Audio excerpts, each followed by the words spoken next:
Hi everyone, எல்லாரும் எப்படி இருக்கீங்க? நல்லா இருக்கீங்களா? This is Sudha. Welcome to Sudha and's vlog. நம்ம இன்னைக்கு பார்க்க போறது கடாய் பன்னீர். சோ நம்ம இப்பலாம் ரைஸ் எந்த அளவுக்கு சேர்த்துக்கிறோமோ அதே அளவுக்கு சப்பாத்திக்கு நம்ம ரொம்ப இம்பார்ட்டன்ஸ் கொடுக்கிறோம். சோ வீட்டுனாலே நமக்கு ஞாபகத்துக்கு வருது சப்பாத்தி தான். வீட்ல வந்து ஃபைபர் கண்டென்ட் நிறைய இருக்கிறதுனால நம்ம வந்து இப்பலாம் சப்பாத்தியும் நம்மளோட நார்மல் ரொட்டீன்ல வந்து சேர்க்க ஆரம்பிச்சிருக்கிறோம்.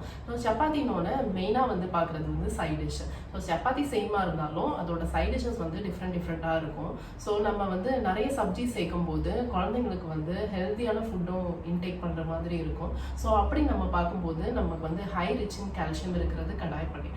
கடாய் பன்னீரில் வந்து பன்னீரும் இருக்குது, அதே நேரத்தில் கேப்சிகமும் இருக்கும். ஸோ கேப்சிகமும் ஹை ரிச் இன் கால்சியம், அதே மாதிரி பன்னீரும் high rich in calcium. So சப்பாத்தி வந்து ஃபைபர் கண்டென்ட் நிறைய இருக்குது. ஸோ அதோட ஒரு ஹெல்த்தியான சைட் டிஷ் நம்ம சேர்க்கும்போது நம்ம வந்து வேறு சப்ளிமெண்ட்ஸ்க்கு போக வேண்டிய அவசியம் கிடையாது. கால்சியம் வந்து பெரியவங்களுக்கு ரொம்ப இம்பார்ட்டன்டான விஷயம், குழந்தைங்களுக்கும் ரொம்ப இம்பார்ட்டன்டான விஷயம்.